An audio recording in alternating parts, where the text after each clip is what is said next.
Le Zoom Info sur Europe 1 consacré ce matin au nucléaire. Pomme de discorde, vous disais-je, de la stratégie énergétique française. La loi climat, il faut le rappeler, il y a 2 ans, fixe comme objectif de réduire la part de l'atome dans notre mix électrique à 50%. Cette part est aujourd'hui de 67%, donc c'est un gros effort à fournir. Pour atteindre cet objectif, il n'y a pas le choix. Il faudrait fermer des centrales nucléaires et construire des milliers d'éoliennes. Mais tout ça, c'était sans compter la crise gazière qui fait s'envoler les prix. On a des risques de coupure, des Français qui baissent déjà le chauffage pour faire des économies. En Asie, on assiste même au retour en grâce du charbon. C'était absolument stupéfiant. C'était aussi sans compter sur l'expérience que font les Français de l'éolien. C'est peu efficace, c'est assez moche, c'est anti-pêcheur. Ajoutez à cela maintenant le constat d'une perte générale de souveraineté. On n'avait plus trouvé le nucléaire aussi sexy depuis longtemps, surtout dans sa petite version miniature, les fameux SMR. On en parle ce matin avec Vincent Trémollet-de-Villers, le directeur adjoint de la rédaction du Figaro. Bonjour Vincent. Bonjour Dimitri. Et Fabien Bouglet. Bonjour Fabien. Bonjour Dimitri Papienko. Vous êtes, de métier, vous me disiez, juriste, fiscaliste, spécialiste du marché de l'art, mais aussi un militant écologiste. Vous avez signé 2 ouvrages. Le premier parlait des éoliennes, la face noire des éoliennes. Tiens, assez étonnant pour un militant écologiste.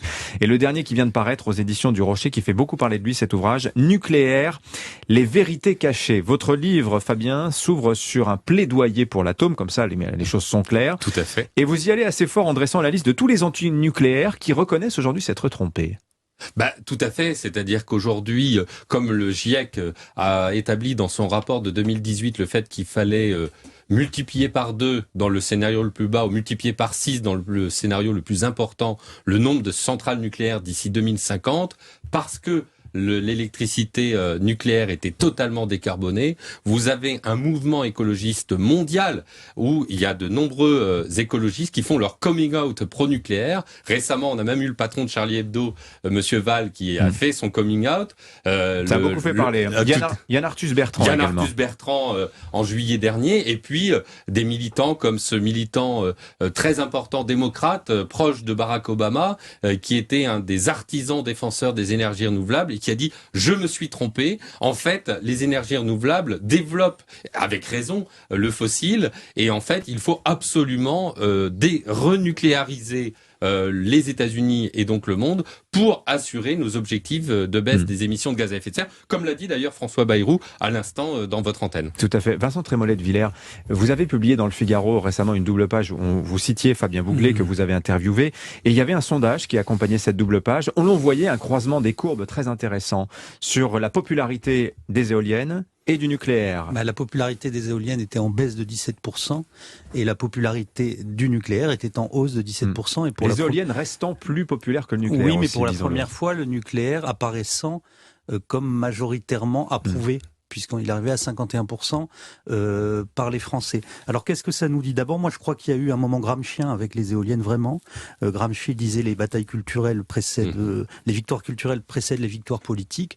Et il y a eu une conjonction d'opposition aux éoliennes avec des motifs différents, certains pour des questions énergétiques, d'autres pour des questions esthétiques. Je pense que cet aspect a joué énormément. C'est-à-dire qu'on a considéré que les éoliennes étaient des sites industriels installés dans des paysages pour défendre l'environnement, alors qu'il l'abîmait physiquement. C'est parti des campagnes, des villages. Voilà, et ça a participé de cette impression de dépossession du patrimoine immatériel que Dominique Régnier décrit très bien, et qui est un des éléments du mal français aujourd'hui. Donc c'est devenu un élément électoral pendant les élections régionales. Et là, on voit apparaître enfin un débat énergétique, parce qu'il a fallu cette crise gazière pour qu'il vienne enfin sur la table, débat que l'on attendait depuis le début du quinquennat. Je voudrais simplement rappeler qu'il y a une convention citoyenne sur le climat qui s'est réunie pendant plusieurs mois, qui a été reçue par le président de la République, et on avait évacué de cette convention la question du nucléaire parce qu'on ne voulait pas l'aborder alors qu'elle était centrale. Après, on peut être pour, on peut être contre, mais il y a un moment, si on réfléchit sur les énergies décarbonées, on ne peut pas évacuer celles qui propose plus que les autres. Oui, mais il s'est passé des choses entre-temps, parce que il avait été sorti de cette convention, c'est aussi parce qu'il y avait cette logique de nucléaire, domaine réservé, raison d'État, les citoyens n'ayant pas leur mot à dire, parce que de toute façon, on se disait que les Français seraient forcément contre. Or, c'est beaucoup moins clair aujourd'hui. Fabien Bouglet, je me retourne vers vous, parce que vous avez cette phrase terrible dans le livre. Vous dites cette politique de baisse du nucléaire. Je rappelle, la loi climat, qui baisse la part du nucléaire dans le mix électrique photovoltaïque à 50%. Vous dites que c'est une trahison d'État d'avoir voulu remplacer l'atome par les éoliennes. Mais pourquoi trahison d'État ? Parce qu'en fait, c'est extrêmement simple. À partir du moment où on développe les renouvelables, on est obligé, compte tenu de leur nature intermittente, les éoliennes ne produisent que 25% de leur capacité maximale de production, on est obligé de mettre en support des énergies fossiles au gaz et au pétrole. C'est d'ailleurs la raison pour laquelle l'Allemagne produit son électricité au charbon et aux éoliennes et produit 10 fois plus de gaz à effet de serre que la France.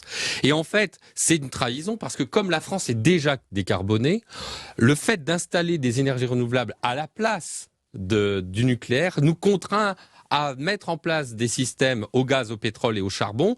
Et d'ailleurs, M. Pouyanné, le président de Total, dans cette antenne sur Europe 1, a bien précisé la nature intermittente des éoliennes nous oblige à vendre du gaz et du pétrole. Donc lui, il se frotte les mains, évidemment. Et donc c'est là où c'est une trahison. C'est qu'on est en train de dépenser 250 milliards d'euros pour les 15 prochaines années, pour quelques pourcents d'électricité renouvelable, avec la nécessité d'utiliser du gaz, et ce gaz viendra de Russie via Nord Stream 2 par l'Allemagne. Le ministère de la Transition écologique dit lui-même qu'il faudra ouvrir 20 centrales au gaz d'ici 2027. C'est dans le rapport Stratégie nationale bas carbone qui, n'en déplaise à Libération, qui a fait un check news, a bien publié dans son rapport de mars 2020 le fait qu'il fallait construire 20 centrales au gaz. Est-ce que ça aurait des effets d'augmentation des émissions de gaz à effet de serre?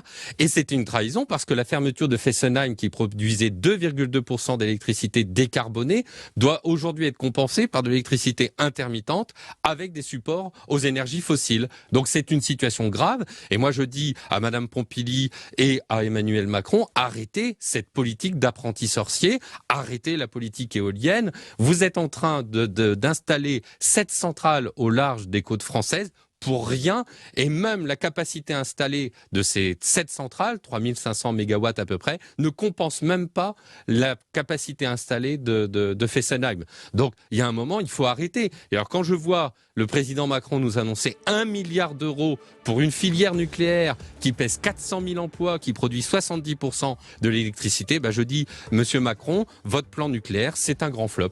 Alors, on a l'air tous d'accord autour de cette table sur le nucléaire. Ceci dit, il y a des questions qui se posent toujours, Vincent Trémollet de Villers, on va en parler dans un instant. Il y a le problème des déchets, il y a le problème de la sûreté des installations, le risque des terroristes, d'éventuelles catastrophes. Il ne faut pas passer ces sujets sous silence. On en parle dans un instant. Est-ce que les SMR, les fameux petits réacteurs, répondent-ils à ces problèmes que je viens de soulever? Nous poursuivons la conversation dans le Zoom Info sur Europe 1 dans un instant. Europe 1.